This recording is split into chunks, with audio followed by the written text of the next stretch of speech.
देश के सबसे पुराने साइंस इंस्टीट्यूशंस में से एक बेंगलुरु का इंडियन इंस्टीट्यूट ऑफ साइंस यानी IISc एक शानदार मिसाल पेश कर रहा है।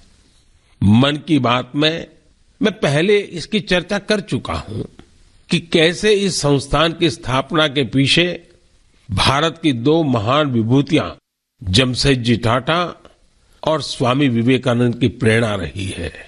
तो आपको और मुझे आनंद और गर्व दिलाने वाली बात यह है कि साल 2022 में इस संस्थान के नाम कुल 145 पेटेंट्स रहे हैं। इसका मतलब है हर 5 दिन में 2 पेटेंट्स। ये रिकॉर्ड अपने आप में अद्भुत है। इस सफलता के लिए मैं IISc की टीम को भी बधाई देना चाहता हूं। साथियों, आज पेटेंट फाइलिंग में अगर आपका क्रेडिट स्कोर कम है तो बैंक लोन छोड़िए, शादी के लिए लड़की भी नहीं मिलेगी। क्रेडिट स्कोर इंप्रूव करना है तो फ्रीडम ऐप को अभी डाउनलोड करो। भारत की रैंकिंग 7वीं और ट्रेडमार्क्स में 5वीं है। सिर्फ पेटेंट्स की बात करें तो पिछले 5 वर्षों में इसमें करीब 50% की वृद्धि हुई है। ग्लोबल इनोवेशन इंडेक्स में भी भारत की रैंकिंग में जबरदस्त सुधार हुआ है और अब वो 40वें पर आ पहुंची है, जबकि 2015 में भारत ग्लोबल इनोवेशन इंडेक्स में 80 नंबर के भी पीछे था। एक और दिलचस्प बात मैं आपको बताना चाहता हूं।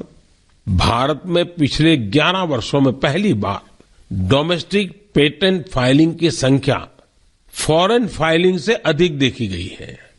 ये भारत के बढ़ते हुए वैज्ञानिक सामर्थ्य को भी दिखाता है। साथियों, हम सभी जानते हैं कि 21वीं सदी की ग्लोबल इकोनॉमी में नॉलेज ही सर्वोपरि है। मुझे विश्वास है कि भारत के टेकेड का सपना हमारे इनोवेटर्स और उनके पेटेंट्स के दम पर जरूर पूरा होगा। इससे हम सभी अपने ही देश में तैयार वर्ल्ड क्लास टेक्नोलॉजी और प्रोडक्ट का भरपूर लाभ ले सकेंगे। मेरे प्यारे देशवासियों, नमो ऐप पर मैंने तेलंगाना के इंजीनियर विजय जी की एक पोस्ट देखी। इसमें विजय जी ने ई वेस्ट के बारे में लिखा है।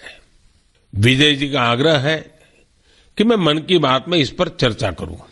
इस कार्यक्रम में पहले भी हमने वेस्ट टू वेल्थ यानी कचरे से कंचन के बारे में बातें की है, लेकिन आइए आज इसी से जुड़ी ई वेस्ट की चर्चा करते हैं। साथियों, आज हर घर में मोबाइल फोन, लैपटॉप, टैबलेट जैसी डिवाइसेस आम हो चली है। देश भर में इनकी संख्या बिलियंस में होगी। आज के लेटेस्ट डिवाइस भविष्य के ई वेस्ट भी होते हैं। जब भी कोई नई डिवाइस खरीदता है या फिर अपनी पुरानी डिवाइस को बदलता है तो यह ध्यान रखना जरूरी हो जाता है कि उसे सही तरीके से डिस्कार्ड किया जाता है या नहीं। अगर ई वेस्ट को ठीक से डिस्पोज नहीं किया गया तो यह हमारे पर्यावरण को भी नुकसान पहुंचा सकता है। लेकिन अगर सावधानी पूर्वक ऐसा किया जाता है तो ये रिसाइकल और रीयूज की सर्कुलर इकोनॉमी की बहुत बड़ी ताकत बन सकता है। संयुक्त राष्ट्र की एक रिपोर्ट में बताया गया था कि हर साल 50 मिलियन टन ई वेस्ट फेंका जा रहा है। आप अंदाजा लगा सकते हैं कि कितना होता है। मानव इतिहास में जितने कमर्शियल प्लेन बने हैं उन सभी का वजन मिला दिया जाए तो भी जितना ई वेस्ट निकल रहा है उसके बराबर नहीं होगा। ये ऐसा है जैसे हर सेकंड 800 लैपटॉप फेंक दिए जा रहे हो। आप जानकर चौंक जाएंगे कि अलग अलग प्रोसेस के जरिए इस ई वेस्ट से करीब 17 प्रकार के प्रेशियस मेटल्स निकाले जा सकते हैं। इसमें गोल्ड, सिल्वर, कॉपर और निकल शामिल है। इसलिए ई वेस्ट का सदुपयोग करना कचरे को कंचन बनाने से कम नहीं है।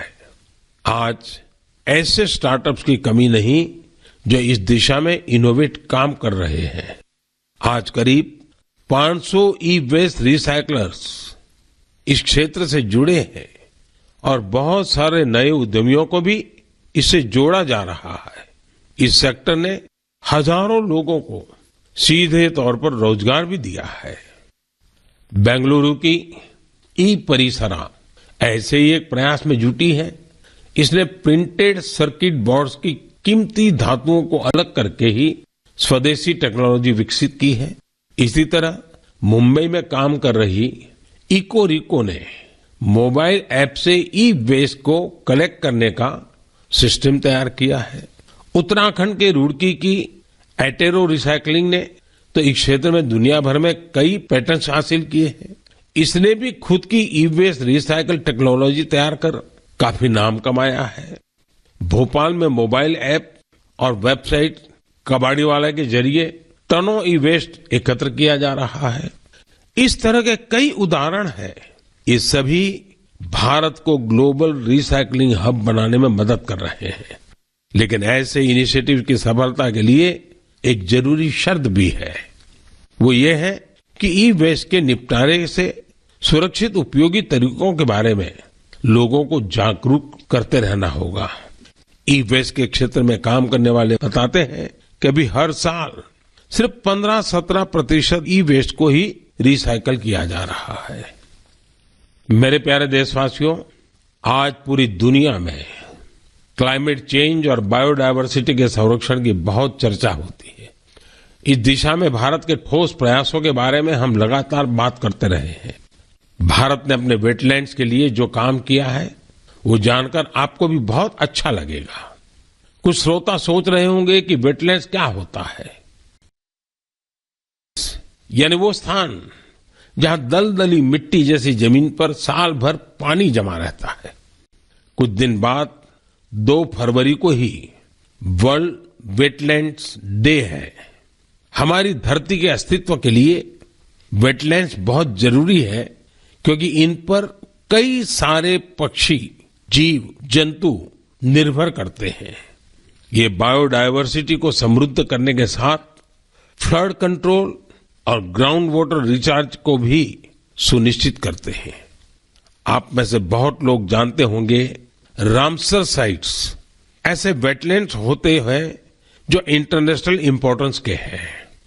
वेटलैंड्स भले ही किसी देश में हो, लेकिन उन्हें अनेक मापदंडों को पूरा करना होता है, तब जाकर उन्हें रामसर साइट्स घोषित किया जाता है। रामसर साइट्स में 20,000 या उससे अधिक वाटर बर्ड्स होने चाहिए।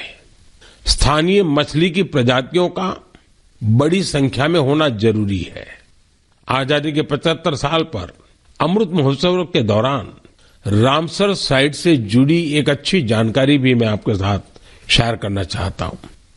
हमारे देश में अब रामसर साइट्स की कुल संख्या 75 हो गई है, जबकि 2014 के पहले देश में सिर्फ 26 रामसर साइट्स थी।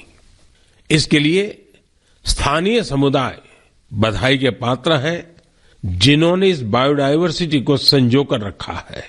यह प्रकृति के साथ सद्भाव पूर्वक रहने की हमारी सदियों पुरानी संस्कृति और परंपरा का भी सम्मान है।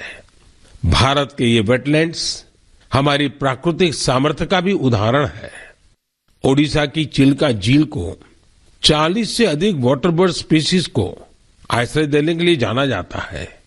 कैबुल लमजाम लोकटाक को स्वैम्प डियर का एकमात्र नेचुरल हैबिटेट माना जाता है।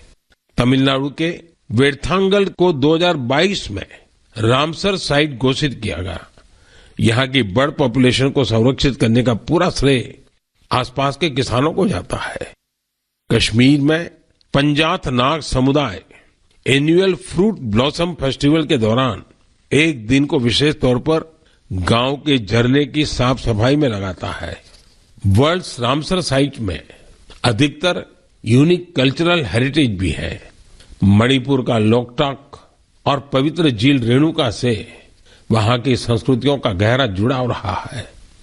इसी प्रकार संभार का नाता मां दुर्गा के अवतार शाकंभरी देवी से भी है। भारत में वेटलैंड्स का ये विस्तार उन लोगों की वजह से संभव हो पा रहा है जो रामसर साइट्स के आसपास रहते हैं। मैं ऐसे सभी लोगों की बहुत सराहना करता हूं। मन की बात के श्रोताओं की तरफ से उन्हें शुभकामनाएं देता हूं। मेरे प्यारे देशवासियों, इस बार हमारे देश में, खासकर उत्तर भारत में खूब कड़ाके की सर्दी पड़ी।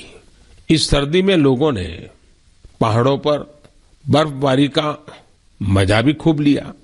जम्मू कश्मीर से कुछ ऐसी तस्वीरें आई जिन्होंने पूरे देश का मन मोह लिया।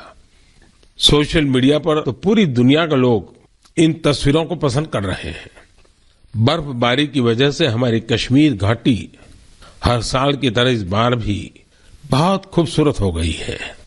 बनिहाल से बड़गाम जाने वाली ट्रेन की वीडियो को भी लोग खासकर पसंद कर रहे हैं। खूबसूरत बर्फबारी, चारों ओर सफेद चादर सी बर्फ।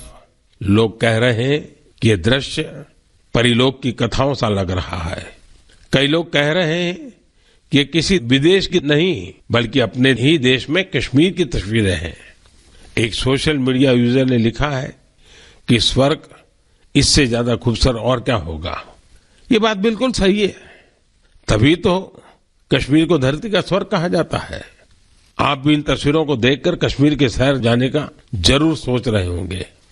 मैं चाहूंगा आप खुद भी जाइए और अपने साथियों को भी ले जाइए। कश्मीर में बर्फ से ढके पहाड़, प्राकृतिक सौंदर्य के साथ साथ और भी बहुत कुछ देखने जानने के लिए है। जैसे कि कश्मीर के सैयदाबाद में विंटर गेम्स आयोजित किए गए। इन गेम की थीम थी स्नो क्रिकेट। आप सोच रहे होंगे कि स्नो क्रिकेट तो ज्यादा ही रोमांचक खेल होगा। आप बिल्कुल सही सोच रहे हैं। कश्मीरी युवा बर्फ के बीच क्रिकेट को और भी अद्भुत बना देते हैं। इसके जरिए कश्मीर में ऐसे युवा खिलाड़ियों की तलाश भी होती है जो आगे चलकर टीम इंडिया के तौर पर खेलेंगे। ये भी एक तरह से खेलो इंडिया मूवमेंट का ही विस्तार है। कश्मीर में युवाओं में खेलों को लेकर बहुत उत्साह बढ़ रहा है। आने वाले समय में इनमें से कई युवा देश के लिए मेडल जीतेंगे, तिरंगा लहराएंगे। मेरा आपको सुझाव होगा कि अगली बार जब आप कश्मीर की यात्रा प्लान करें तो इन तरह के आयोजनों को देखने के लिए भी समय निकालें। ये अनुभव आपकी यात्रा को और भी यादगार बना देंगे। मेरे प्यारे देशवासियों, गणतंत्र को मजबूत करने के हमारे प्रयास निरंतर चलते रहने चाहिए। गणतंत्र मजबूत होता है जनभागीदारी से, सबका प्रयास से, देश के प्रति अपने अपने कर्तव्यों को निभाने से। और मुझे संतोष है कि हमारा मन की बात ऐसे कर्तव्यनिष्ठ सेनानियों की बुलंद आवाज है। अगली बार फिर से मुलाकात होगी ऐसे कर्तव्यनिष्ठ लोगों की दिलचस्प और प्रेरक गाथाओं के साथ। बहुत बहुत धन्यवाद।